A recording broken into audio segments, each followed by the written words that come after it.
오늘 우리에게 주시는 하나님의 말씀은 마태복음 5장 1절에서 12절 말씀입니다.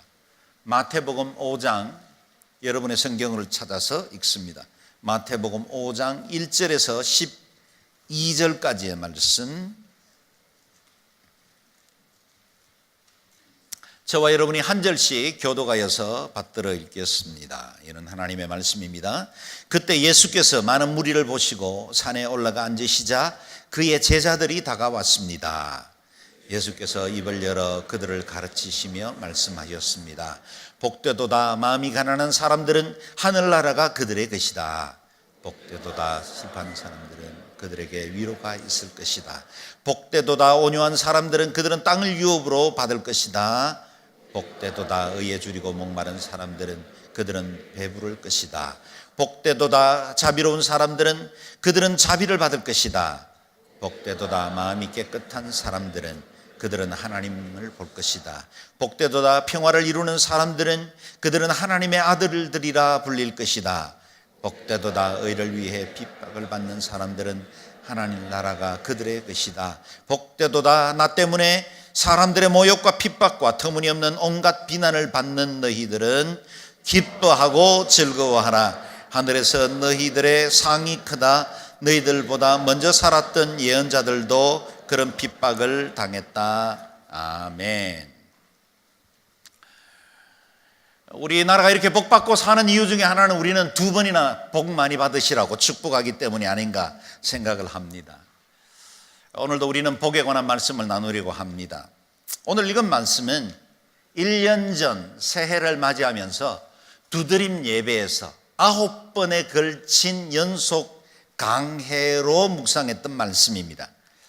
말씀 한 절 한 절에 담긴 내용들이 너무나 깊고 오묘하기 때문에 이 한 번의 설교, 오늘의 설교에 다 전달하는 것은 불가능합니다. 그래서 오늘은 말씀의 배경과 전체적인 의미를 깨닫는 일에 초점을 두고 묵상해야 할 것 같습니다.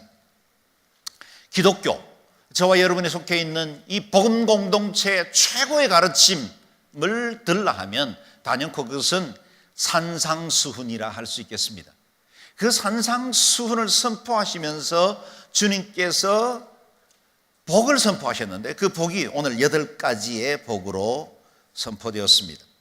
예수님께서 갈릴리 해변 나지막한 언덕에서 가르치신 이 메시지야말로 복음 중에 복음이고 예수님께서 이후에 가르치는 모든 메시지들의 핵심이라 이렇게 말할 수 있겠습니다.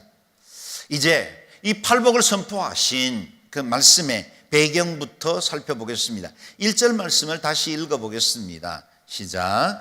그때 예수께서 많은 무리를 보시고 산에 올라가 앉으시자 그의 제자들이 다가왔습니다. 아멘. 예수님에 관한 소문이 퍼지면서 곳곳에서 수많은 무리들이 주님께로 나왔다고 말씀하고 있습니다. 당시에 예수님에 관한 이야기는 그야말로 사람들에게 센세이션이다 라고 말할 만큼 엄청난 파장을 일으키고 있었습니다. 오늘날과 같은 방송 시스템 네트워크가 되어 있는 때도 아니었고 트위터나 카톡 같은 SNS로 소식이 전해지던 때도 아니었습니다. 그러나 예수님께서 전하시던 이 천국 복음은 엄청나게 빠른 속도로 사람들의 입에서 입으로 전달되고 있었습니다. 오늘 본문의 배경이 되는 말씀이 바로 앞에 있는 4장 25절에 나오는 말씀입니다. 읽어보겠습니다. 자막이요. 시작. 그러자 갈릴리, 데가볼리, 예루살렘, 유대, 요단강 건너편 지역에서 온 수많은 사람들이 예수를 따랐습니다. 아멘. 여기 보면 지명들이 나오죠. 갈릴리, 데가볼리, 예루살렘과 유대, 요단강 건너편. 뭘 의미하겠습니까? 이스라엘 전토에서 모여들었다는 겁니다. 전국적인 소식이었고 전 민족들에게, 이 전 백성들에게 이 말씀의 소식이 전해지게 된 것입니다. 이스라엘 곳곳에서 수많은 사람들이 찾아온 것입니다. 구약의 마지막 선지자였던 말라기 이후에 약 400년 동안을 암흑기라 그렇게 부릅니다. 그때는 정경, 캐넌이라고 말하는 39권 이후에 다른 정경이 기록되지 않았고 예언자들이 없진 않았지만 주님이 인정하신 그런 선포된 말씀은 없었습니다. 영적 좌절과 깊은 어두움 가운데 빠져있던 때였습니다. 바벨론과 이집트와 헬라와 로마 같은 이스라엘을 둘러싸고 있는 강대국들은 계속해서 흥망성쇠를 같이 하면서 세력을 확장하고 있었는데, 이스라엘은 그 강대국 틈바구니에서 이리 치이고 저리 밀리며 약소국의 서러움을 맛보던 때였습니다. 그들은 메시아를 더욱더 사모하고 그리워하게 되었습니다. 그 중에 이 암흑의 영적 터널을 지나다가 드디어 생명 같은 소식, 메시아가 임했다는 소식을 듣게 된 것입니다. 주님께 몰려온 수많은 무리들, 그들은 다 메시아를 갈망하고 천국의 복음을 기다리던 사람들이었습니다. 이 무리들을 보시고 예수님께서 산에 올라가 앉으셨다 그랬습니다. 아마도 사람들이 잘 보일 수 있도록, 제가 여러분들보다는 조금 높은 강단에 서 있는 것처럼 야트막한 그 갈릴리 언덕 위 높은 쪽에 주님이 자리하고 앉으셨던 것 같습니다. 1절 2절 말씀을 다시 읽어보겠습니다. 시작. 그때 예수께서 많은 무리를 보시고 산에 올라가 앉으시자 그의 제자들이 다가왔습니다. 예수께서 입을 열어 그들을 가르치며 말씀하셨습니다. 아멘. 많은 군중들이 몰려왔습니다. 그들 중에는 병들고 약한 사람들도 있었습니다. 진리의 말씀이 듣고 싶어서 먼 길을 찾아온 사람들도 있었습니다. 그저 소문만 듣고 호기심 때문에 몰려온 사람들도 있었을 겁니다. 각양각색의 무리가 모였습니다. 이런 무리들을 보시고 주님께서 말씀을 가르치기 시작하실 때 여기 의미 있는 한마디의 말씀이 기록되어 있습니다. 제자들이 다가왔습니다. 수많은 무리들이 예수님을 에워싸고 있는데 그 가운데 제자들이 다가왔다는 특별한 표현을 합니다. 물론 우리가 알고 있는 12제자, 그 제자를 의미하는 것은 아닙니다. 왜냐하면 12제자의 명단은 마태복음 10장 이후에 가서야 비로소 기록되어 있기 때문입니다. 그렇다면 여기 제자는 누구를 가리키고 있습니까? 우리 주님의 말씀을 듣고 그 뒤를 따르기로 결정한 믿음의 사람들, 그것을 의미하죠. 말씀은 분명히 무리와 제자를 구분하고 있습니다. 주일이면 수많은 사람들이 교회로 모여와 예배를 드리지만 그 가운데도 무리에 속한 사람들이 있고 제자에 속한 사람들이 있을 것입니다. 무리는 자기의 필요에 의해 모여든 사람입니다. 내 행복을 만족해 해줄 사람, 내 필요를 채워줄 수 있는 신이라면 그 어떤 존재이든지 간에 찾아가 자기의 요구를 만족할 수 있도록 대상을 찾는 사람들, 그들은 무리죠. 그러나 제자는 손해보더라도 주님의 뜻대로 살고 주님의 나라를 위해서 자신을 헌신하는 사람들입니다. 그래서 무리에게는 신앙만이 요청되지만 제자에게는 순종의 삶이 요구됩니다. 스스로에게 물어보아야 합니다. 나는 무리에 속했는가, 제자에 속했는가? 우리 주님의 메시지는, 그래서 오늘부터 묵상하는 이런 말씀들의 핵심적인 내용은 다 제자들을 향한 말씀입니다. 무리에 속한 사람들에게 산상수훈은 적지 않는 부담을 안깁니다. 값싼 은혜, 그것이 산상수훈은 거절되기 때문입니다. 차원 높은 삶, 더 고귀한 삶으로 우리를 안내합니다. 저는 오늘 예배하는 우리 양재원 누리교 모든 성도들이 무리에 속한 자가 아니라 제자의 삶으로 주님 앞에 더 가까이 나가는 은혜가 있기를 주의 이름으로 축원합니다. 그렇다면 이렇게 물어보십시다. 여러분은 복 받기를 원하십니까? 아마도 그럴 줄 압니다. 당연히 우리는 복 받기를 원합니다. 뿐만 아니라 우리 주님도 우리에게 복 주시기를 기뻐하시는 분이라 말씀하십니다. 그런데 문제는 주님께서 말씀하시는 복과 우리가 원하는 복의 개념이 다를 때가 많다는 것입니다. 무리가 추구하는 복과 제자가 받아야 할 복은 다릅니다. 동양 유학의 경전이라 불리는 서경은 이렇게 사람들이 흔히 말하는 복을 5가지로 정리했습니다. 그것을 우리가 오복이라 말하죠. 수, 부, 강령, 유호덕, 고종명입니다. 치과 병원에서 광고하는 이빨이 건강한 건 결코 오복에 포함되지 않습니다. 이 오복 가운데 첫 번째 수는 병들지 않고 오래 사는 것이죠. 다 원하는 것입니다. 부는 물질적으로 넉넉한 삶을 영위하는 것이고, 강령은 건강하고 우한 없이 편안하게 사는 것을 의미합니다. 유호덕은 덕을 좋아하며 사람들로부터 존경받는 삶을 의미합니다. 고종명은 하늘에 부끄럽지 않게 사명을 다하는 것을 의미하지요. 땅을 살아가는 사람이라면 어느 누구나 이와 같은 복 받기를 원합니다. 하나님 역시 당신의 자녀들이 이 같은 오복도 받아 누리기를 원하십니다. 그러나 주님의 복은 이 수준에서 머물러 있지 않는다는 것입니다. 추구하는 것이 나빠서가 아니라 그 복이 나쁜 것이어서가 아니라 그것이 결코 우리를 근본적으로 행복하게 만들어주지 못하기 때문입니다. 주님께서는 우리에게 더 높은 차원의 행복이 있다 말씀하십니다. 그래서 오늘 우리는 주님께서 제자들에게 가르쳐 주신 복을 묵상하려고 합니다. 그래서 오늘 설교 제목을 제자들의 복이다, 그렇게 표현해도 좋겠습니다. 제자들의 복은 특징적으로 하나님 나라에 속한 사람들이 누릴 복입니다. 하나님 나라를 근거로 삼습니다. 우리가 이 땅에서 구하는 복이 환경에 근거한 것이라면 주님의 8가지 복은 어떤 환경과 조건도 초월한 영원에 속한 복이다라는 것입니다. 3절부터 12절까지 형제님들이 한 절, 자매님들이 한 절씩 교독하는 형태로 같이 읽어보겠습니다. 형제님들 3절 읽습니다. 시작. 복되도다 마음이 가난한 사람들은 하늘나라가 그들의 것이다.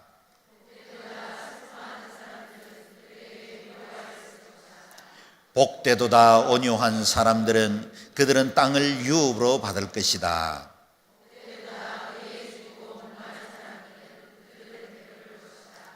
복되도다 자비로운 사람들은 그들은 자비를 받을 것이다.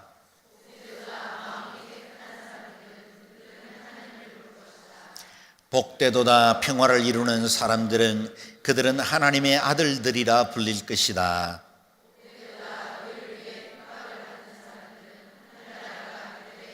두 절을 같이 읽습니다. 복되도다 나 때문에 사람들의 모욕과 핍박과 터무니없는 온갖 비난을 받는 너희들은 기뻐하고 즐거워하라. 하늘에서 너희들의 상이 크다. 너희들보다 먼저 살았던 예언자들도 그런 핍박을 당했다. 아멘. 여러분 중에는 이러한 의문을 가진 분들도 있을 겁니다. 목사님, 이게 무슨 복입니까?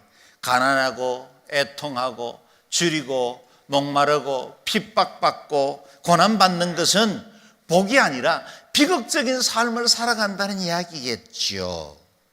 재앙인데 그것에 복이라는 상표만 갖다 붙인 것 아닙니까? 그렇게 묻는 분들도 있을 겁니다. 그런 의문도 무리는 아닙니다. 그러나 우리가 기억해야 할 것입니다. 있습니다. 세상과는 다른 차원의 행복을 말씀하신 이 주님이 바로 우리 인생의 설계자이시다라는 겁니다. 다시 말하면 주님께서 복이라고 말씀하셔서 그것은 진짜 복이라는 거예요. 땅에 우리가 복처럼 위장된 채로 우리에게 다가오는 것들이 분명 우리가 원하는 복임에는 틀림이 없지만 그것보다 더 근원적이고 근본적인 복은 따로 있다라는 겁니다. 세상이 말하는 복을 한마디로 정의하면 뭡니까? 사전을 찾아보니까 이렇게 말합니다. 자신이 원하는 것을 자신이 원하는 방식대로 할 수 있는 것이라고 말합니다. 내가 원할 때 쉬고 원할 때 쉴 수 있고 원하는 곳에 가고 싶고 원하는 것을 얻을 수 있는 것, 그것을 우리는 흔히 행복이라고 말합니다. 그리고 그 행복을 유지시켜 줄 수 있는 울타리들, 돈, 명예, 권력, 지위 이런 것들을 우리는 쫓아오고 있죠. 그러나 우리 주님께서 가르쳐 주신 제자의 복은 하나님 나라에 합당한 성품과 삶을 의미합니다. 그래서 정리하자면 팔복은 우리가 받을 8가지의 복이라기보다는 하나님 나라에 속한 사람의 8가지의 성품이다. 그렇게 정리할 수 있겠습니다. 그 때문에 제자들이 추구할 복은 우리의 삶의 외부로부터 주어지는 그 무엇이 아니라 내 안에 새로워져야 할 인격적 특성, 천국 시민의 합당한 성품을 의미합니다. 이 복은 제자로 살기 원하는 사람들만 누릴 수 있는 높은 차원의 복입니다. 이제 팔복을 하나씩 짧게 묵상해 보겠습니다. 이 팔복 가운데서도 첫 번째 복인 마음 가난한 사람들의 행복은 팔복 전체를 이끌어 나가는 기관차의 역할을 합니다. 3절을 다시 읽어보겠습니다. 시작. 복되도다 마음이 가난한 사람들 하늘나라가 그들의 것이다. 아멘. 가난과 행복이 양립될 수 있겠습니까? 가난이야말로 우리가 누리고 싶어하는 행복의 주적 같기도 합니다. 그러나 예수님은 결코 물질적인 가난을 행복의 조건으로 말씀하지 않습니다. 우리가 천국의 행복을 누리기 위해서 소유한 모든 것을 포기하거나 세속을 떠나서 탁발성이 되거나 무소유의 삶을 살아야 한다고 말씀하는 것이 아닙니다. 우리가 소유한 것에 크고 작음을 넘어선 행복을 말하죠. 엄청난 재산과 부 권력을 가지고 있으면서도 마음 가난한 사람으로 살아가는 복된 사람이 있는가 하면 진짜 가난한데 마음조차도 더 세상의 것들로 채워져 있기 때문에 욕심과 야망으로 채워져 있기 때문에 더 큰 가난뱅이로 살아가는 사람들도 얼마든지 있다는 것입니다. 마음에 가난한다는 말은 어떤 상태를 말합니까? 하나님 앞에 자신의 실존을 잘 아는 상태를 의미합니다. 마음 가난한 사람은 자신의 죄를 깨닫고 우리 안에 아무런 선함도 없는 것을 인정하는 사람입니다. 우리 스스로는 어떤 종교적인 노력도 우리의 인격과 수양으로도 하나님 앞에 나아갈 수 없고 자신을 구원할 수 없다는 영적 파산 상태를 아는 사람, 그 사람이 바로 가난한 마음입니다. 그때 우리는 비로소 하나님의 긍휼과 은혜의 자리로 나아갈 수 있게 되죠. 그래서 존 칼빈은 본문을 주석하면서 이렇게 말합니다. 심령이 가난한 자는 그 자신 안에서는 아무것도 발견할 수 없어 자비를 구하기 위하여 성소로 달려가는 사람이다. 세상에는 너무 착하고 성실해서 천국에 못 들어가는 사람들도 있는 것 같습니다. 종종 이런 말을 듣습니다. 나는 교회는 안 다닙니다. 그러나 예수 믿는 사람들보다 더 바르고 착하게 살고 있다고 자신합니다. 이런 분들은 예수쟁이들이 지을 죄 다 지어가면서 주일날 알량하게 와서 회개함으로 하나님의 자녀라고 말하는 그런 삶을 경멸하는 사람들입니다. 자신의 소신을 따라 정직하고 성실하게 살아가는 것 귀한 일이죠. 그러나 그 자신의 알량한 양심과 자기의 때문에 하나님을 향한 구원의 문을 닫아버리는 사람들도 있다는 것입니다. 의사의 필요를 느끼는 사람은 병든 사람이지 건강한 사람이 아닙니다. 내 몸 안에 죄라는 암덩어리가 자라나고 있는데도 불구하고 자신이 건강한 줄로만 알고 착각하는 사람은 의사를 찾지 않지요. 자신의 병을 인정하고 의사의 손에 자신을 맡기는 사람들이 건강을 회복할 수 있는 것과 같습니다. 죄의 암사포가 모든 사람들하고 안에서 자라나고 있는데도 우리 영혼의 의사 되신 주님께 나아오지 않는 것은 무지한 용맹일 뿐입니다. 마음 가난한 사람이 왜 행복합니까? 하나님의 은혜를 목말라 할 줄 알기 때문입니다. 하나님 앞에 자신은 아무것도 자랑할 것이 없고 스스로 구원할 만한 아무런 의로움도 없는 죄인이라는 사실을 고백하는 거죠. 그래서 가난한 마음이란 여백이 많은 마음입니다. 그 빈 마음에 주님의 은혜와 긍휼이 임합니다. 마치 물이 낮은 곳으로 흘러가는 것처럼 마음 가난한 곳으로 하나님의 자비가 흘러들어갑니다. 가장 부유하신 분이 가장 낮은 자의 인생 마음 안으로 들어오셔서 주인이 되십니다. 이렇게 주인이 다스리는 나라를 우리는 천국이라고 부르죠. 그래서 마음 가난한 자가 하늘나라를 소유할 수 있는 것입니다. 두 번째 복입니다. 4절을 읽어보겠습니다. 시작. 복되도다. 슬퍼하는 사람들은 그들에게 위로가 있을 것이다. 아멘. 첫 번째 복과 두 번째 복은 서로 깊이 연결되어 있습니다. 마음 가난한 자는 애통할 수밖에 없습니다. 마음 가난한 것이 지적인 성품이라면 애통하는 마음은 정서적인 성품이라 이렇게 말할 수 있겠습니다. 내가 영적으로 파산한 상태임을 아는 것, 그것이 가난한 마음이고, 그 사실 때문에 주님 앞에 경건한 슬픔이 터져나오는 것, 그것이 바로 애통함입니다. 이러한 경건한 슬픔은 우리에게 생명을 가져다 줍니다. 이 슬픔이 우리를 하나님 앞으로 이끌어가기 때문이죠. 야고보 선생의 경고를 한번 들어볼까요? 같이 읽어보겠습니다. 하나님을 가까이 하라. 그리하면 너희를 가까이 하시리라. 죄인들아 손을 깨끗이 하라. 두 마음을 품은 자들아 마음을 성결케 하라. 슬퍼하며 애통하며 울지어다. 너희 웃음을 애통으로 너희 즐거움을 근심으로 바꿀지어다. 아멘.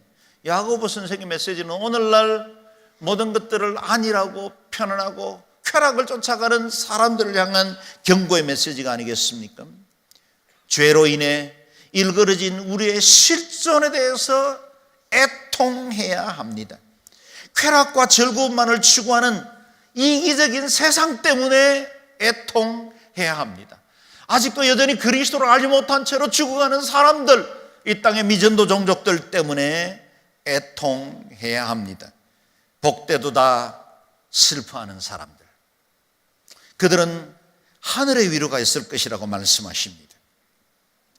우리는 하나님의 나라를 향해 올라가는 8개의 사닥다리를 하나씩 밟아가 올라가고 있습니다. 세 번째 사닥다리를 밟고 올라가 봅시다. 5절을 읽겠습니다. 시작. 복되도다. 온유한 사람들은 그들은 땅을 유업으로 받을 것이다. 아멘. 이 8복 중에 특별히 세 번째 복은 한국인이 가장 좋아하는 복입니다. 땅을 주신다고 하지 않습니까? 우리는 얼마나 땅을 좋아합니까? 오죽했으면 한 정부의 경제 지표의 가장 중요한 정책이 부동산이겠습니까? 우리는 땅을 좋아합니다. 그런데 오늘 말씀을 묵상하다 보면 이해하기 어려운 점을 발견하게 됩니다. 상식에 맞지 않습니다. 온유한 사람이 어떻게 땅을 차지합니까? 하는 것이요. 보편적인 논리는 힘있고 능력 있는 사람이 땅을 차지합니다. 오히려 온유한 사람은 강자에게 빼앗기기도 하고 또 당하는 것이 우리의 상식입니다. 그런데 주님께서 말씀하신 그 온유는 다른 의미를 담고 있습니다. 여기 온유한다는 말은 헬라어로 프라우스, 망아지를 길들일 때 사용하던 단어입니다. 온유함은 힘이 제어된 상태를 말합니다. 가진 힘, 파워가 적절히 통제된 상태를 온유함이라 부릅니다. 온유함은 무기력함이나 나약함을 의미하지 않습니다. 그래서 자기의 마음을 제어하지 아니하는 자는 성읍이 무너지고 성벽이 없는 것 같으니라. 반대로 노하기를 더디하는 자는 용사보다 낫고 자기 마음을 다스리는 자는 성을 빼앗는 자보다 낫다고 말씀하십니다. 적절하게 통제된 힘, 그 온유가 땅을 차지하게 한다 하십니다. 이 온유는 마치 댐에 가두어진 물과 같습니다. 그것이 적절한 통로로 빠져나올 때는 전기를 일으키는 유익한 힘이 됩니다. 그러나 댐을 무너뜨리고 쏟아져 나올 때는 파괴하는 힘이 되죠. 산들 바람은 얼마나 달콤하고 우리의 더위를 식혀주는 좋은 바람입니까? 그러나 그 바람이 제어력을 잃어버리면 태풍이 되어 재산과 사람들을 무너뜨리고 파괴하게 됩니다. 소가 유순하면 농사를 위해서 유익하게 쓰여지지만 길들여지지 않는 소는 오히려 위협적인 존재가 됩니다. 온유가 무엇입니까?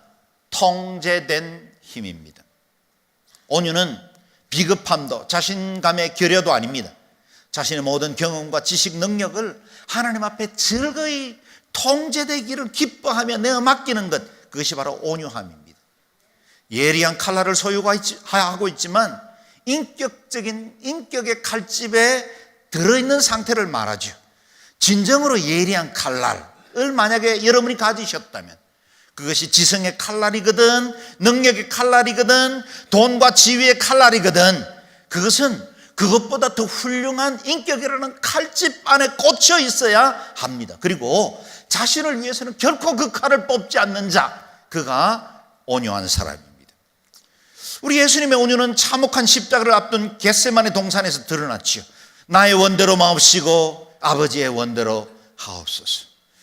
우리 하나님께서는 주님께서 십자가에서 당한 모든 수모와 고통, 그 가운데 길이 참으심으로, 자신의 뜻을 드러내지 않으므로, 힘을 나타내지 않으므로 온유를 이루셨습니다.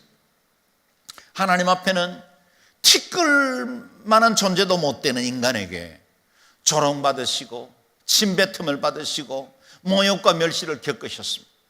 우리 주님은 순식간에 12영이나 되는 엄청난 하늘 천군 천사를 동원하실 수 있지만 자기 자신을 위해서는 아무런 권세도 사용하지 않고 가장 처참한 형틀 십자가에서 아바 아버지를 부르며 죽어가셨습니다. 예수님께서 제자로 삼았고 예수님과 동고동락했던 베드로의 증거를 한번 들어보십시오. 읽어보겠습니다. 그분은 모욕을 당하셨으나 모욕으로 갚지 않으셨고 고난을 당하셨으나 위협하지 않으셨고 공의로 심판하시는 분에게 자신을 맡기셨습니다. 아멘. 우리 주님은 마음이 온유하고 겸손하다고 말씀하셨는데 우리 주님의 온유는 힘의 통제로부터 비롯되었습니다. 하늘과 땅의 모든 권세를 가지신 분이 그 파워를 자신을 위해서는 아무것도 사용하지 않으시고 온전히 고스란히 당하시고 마셨습니다. 그것이 주님의 온유이고 우리 주님은 그 온유함으로 살라고 우리 제자들을 부르십니다. 예수님께서 말씀하신 네 번째 행복은 줄이고 목마른 사람에게 주어진다고 하십니다. 6절을 읽겠습니다. 시작. 복되도다 의에 줄이고 목마른 사람들은 그들은 배부를 것이다. 아멘. 의에 줄이고 목마르다는 말이 무엇을 의미합니까? 우리 생명의 원천에 대한 갈망입니다. 주님께 돌아가고 싶어한 본능적 욕구, 그것이 의에 줄이고 목마른 것입니다. 사랑하는 여러분, 우리가 왜 영혼을 사모하게 되었는지 아십니까? 우리가 원래는 영원한 존재로 지원받았기 때문에 믿는 자나 믿지 않는 자나 그 마음속 깊은 곳에는 영혼을 사모하는 마음을 주셨습니다. 왜 사람들은 좀 더 가치 있는 삶, 도덕적인 삶을 살고 싶어하고 수많은 철학자와 스승들은 왜 지고지순의 삶을 우리에게 가르치고 있었을까요? 원래 우리는 그런 존재였거든요. 우리의 원래 형상은 하나님처럼 도덕적이고 의로운 존재였습니다. 지금은 죄로 인해서 흔적조차 희미해져 버렸지만 모든 인간은 처음 지음받았을 때 하나님의 형상으로 지음받았기 때문에 그 본자를 향해 본능적인 목마름, 주림이 있다는 것입니다. 어떤 성도가 영적으로 성장할 수 있습니까? 자신의 신앙생활에 만족하지 않고 더 큰 은혜를 사모하는 사람들입니다. 주일 예배 참석하는 것만으로 만족하지 않고 만족하며 사는 신앙인이 아니라 주님께 더 가까이 나아가기를 소망하는 사람입니다. 그래서 주님을 향한 굶주림이 있는 사람, 말씀에 대한 목마름이 있는 사람이 성장할 수 있습니다. 여러분이 기도에는 기갈이 드신 분들이 되기를 바랍니다. 기도하는데 더 기도하고 싶고 사모하는데 더 사랑하는 사람들이 되기를 바랍니다. 신기하죠? 기도는요, 많이 하는 사람들은 일어날 때마다 아쉽습니다. 더 기도해야 되는데, 더 사모해야 되는데. 근데 기도하지 않는 사람은 기도의 필요조차 느끼지 못하며 살아갑니다. 신기하죠? 말씀을 읽고 묵상하는 사람들은 말씀이 늘 달고 사모하는데 늘 배고파요. 더 말씀을 사모하고 싶어요. 근데 말씀을 가까이 않는 사람들은 그 말씀에 대해서 사모하는 마음들이 전혀 생기지 않습니다. 영적 기갈을 가진 사람이 복받습니다. 예배에는 가난뱅이처럼 늘 굶주린 마음으로 늘 사모하는 예배가 될 수 있기를 바랍니다. 경건과 선교에 탁월한 본을 끼쳤던 모라비안 운동을 시작한 젠젠도르프 백작은 자신의 귀족 신분이 주는 평안함과 명성을 다 내어버리고 복음을 위해서 헌신했습니다. 사람들이 물었습니다. 무엇이 당신의 그 많은 것들을 아낌없이 버릴 수 있게 만들었습니까? 젠젠도르프는 대답합니다. 내 안에 있는 그리스도에 대한 목마름입니다. 너무 많은 것들로 헛배가 불어서 안일한 채 살아가는 우리에게 참으로 필요한 건 주님의 의를 향한 줄이고 목마른 마음입니다. 그것이 우리를 진정으로 의의 길로 이끌어주는 복이 됩니다. 다섯 번째 복은 7절에 나옵니다. 읽어보겠습니다. 복되도다 자비로운 사람들은 그들은 자비를 받을 것이다. 아멘. 구약 성경의 가장 중요한 단어 중에 하나가 자비, 긍휼, 인애라는 단어죠. 히브리어는 헤세드라고 부릅니다. 150회 이상 구약 성경에 나옵니다. 특별히 시편에는 온통 주님의 인자와 자비를 노래하는 구절들로 가득 차 있지요. 헤세드는 우리 개역 성경에는 자비와 긍휼이라는 의미 외에도 사랑, 인자, 인애 등 다양한 말로 번역이 되었습니다. 하나님의 긍휼, 자비가 없다면 어느 누가 하나님의 그 보좌 앞으로, 영광스러운 임재 앞으로 나아갈 수 있겠습니까? 그래서 하나님의 보좌 앞에 깔려있는 카펫은 한 올 한 올이 자비라는 실로 짜여진 것들입니다. 그 자비의 카펫을 받지 않고는 주님께로 나아갈 수가 없습니다. 자비를 구하는 가난한 마음은 하나님의 자비를 불러 일으킵니다. 여섯 번째 복, 8절 말씀입니다. 읽겠습니다. 복되도다 마음이 깨끗한 사람들은 그들은 하나님을 볼 것이다. 아멘.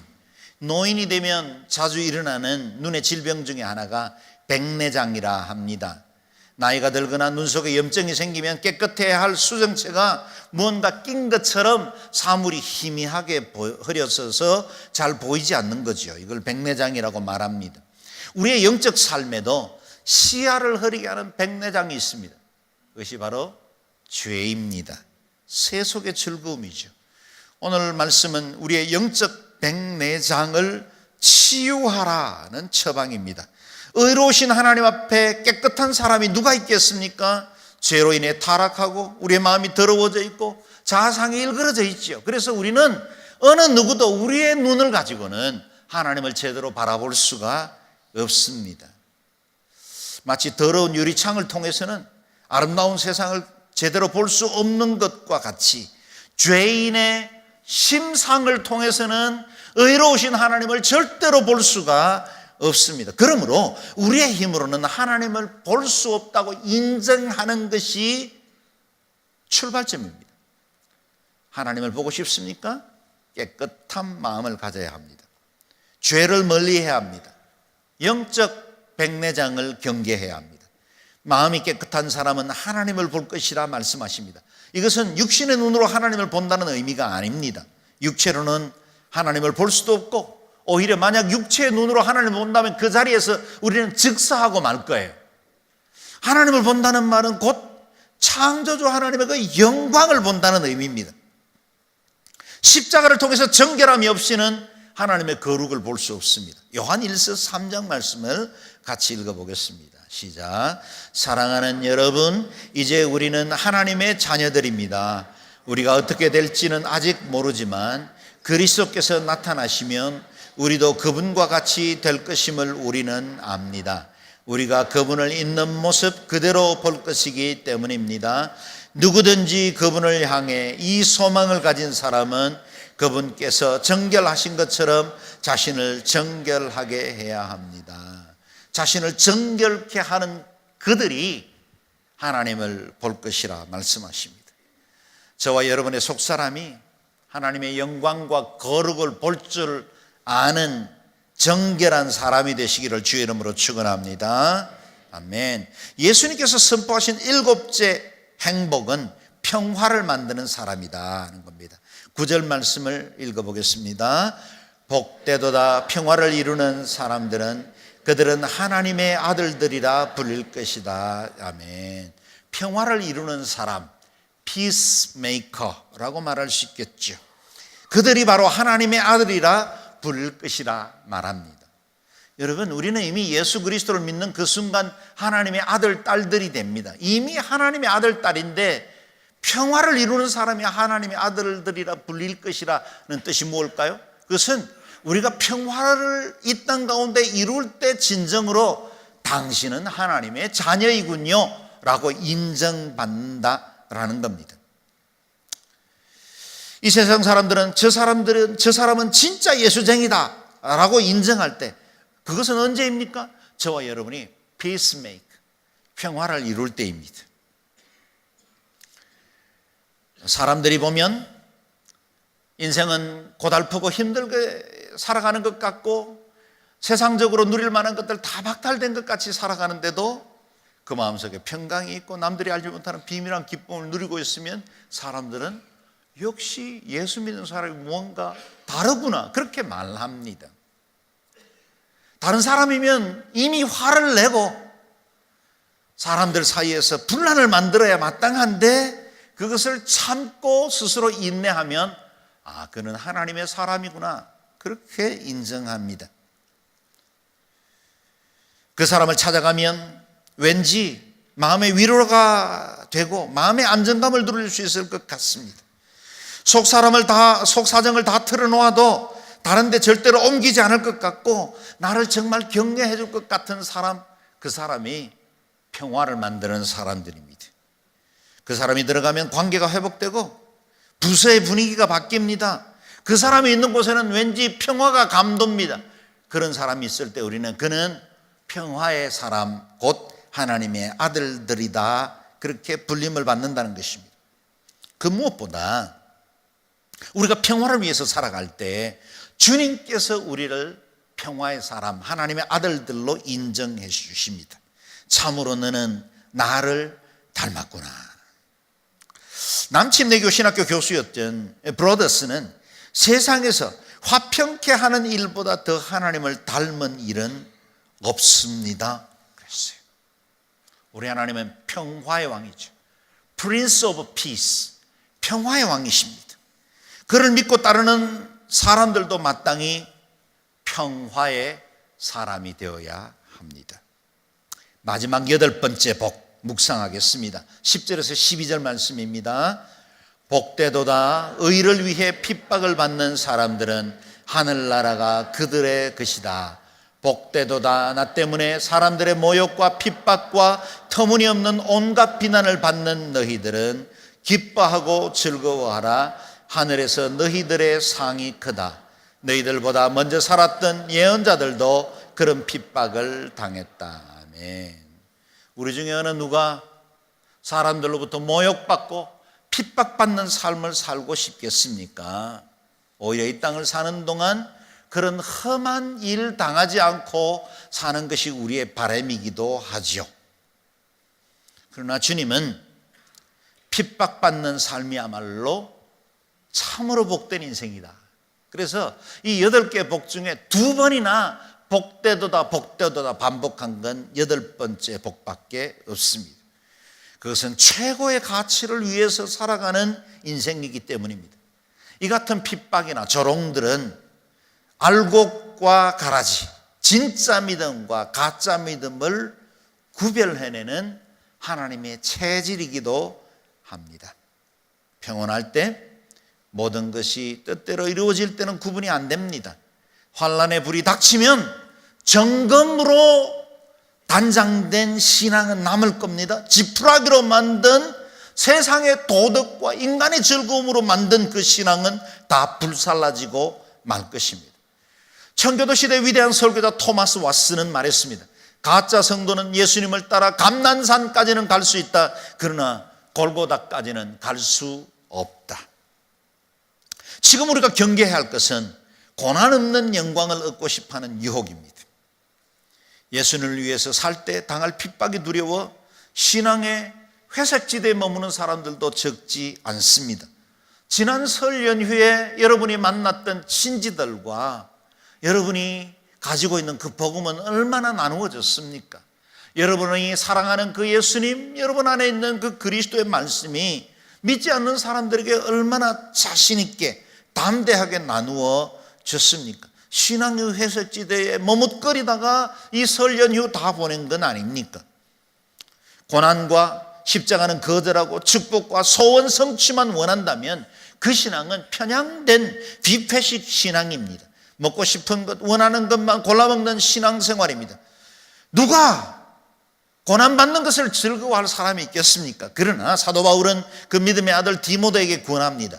복음을 위해 고난을 받아라. 우리가 알고 있는 로마서 8장은 은혜의 보고이죠. 엄청난 은혜들이 쏟아지는 말씀들이 이어지다가 우리의 마음을 멈칫하게 만드는 말씀, 아멘하고 싶지 않는 말씀도 나옵니다. 자녀이면 또한 후사, 곧 하나님의 후사요, 그리스도와 함께한 후사니 우리가 그와 함께 영광을 받기 위하여 고난도 함께 받아야 될 것이니라. 진정한 믿음은 고난을 동반합니다. 내가 진짜를 가졌다면 그 진짜를 위한 희생을 요구합니다. 참된 제자는 십자가를 지고 주님의 뒤를 따르는 사람입니다. No cross, no crown. 십자가 없는 영광은 없습니다. 고난이 최종 목적지는 아니지만 고난과 핍박이 없는 채 누리는 영광은 가짜일 확률이 높습니다.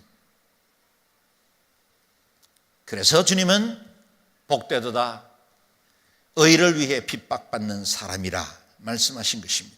그들에게는 하늘나라가 예비되어 있기 때문입니다.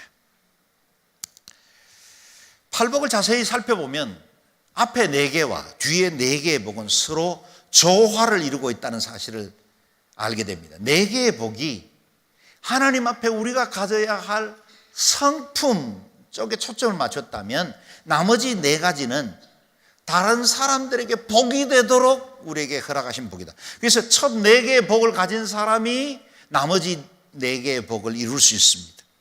첫 번째 복인 마음 가난한 사람들이 5번째 복을 가진 자비로운 사람들이 됩니다. 두 번째, 자신의 죄에 대해서 진정으로 슬퍼하는 사람들은 6번째, 그의 눈물로 인하여 마음이 깨끗하게 되는 사람들이 됩니다. 3번째, 마음이 온유한 사람들이 7번째, 진정으로 평화를 이루는 사람들이 됩니다. 4번째, 의에 줄이고 목마른 사람들이 8번째, 의를 위하여 고난도 받을 수 있는 사람들이 됩니다. 앞에 4가지 복이 뒤따르는 4가지의 복을 가능하게 만듭니다.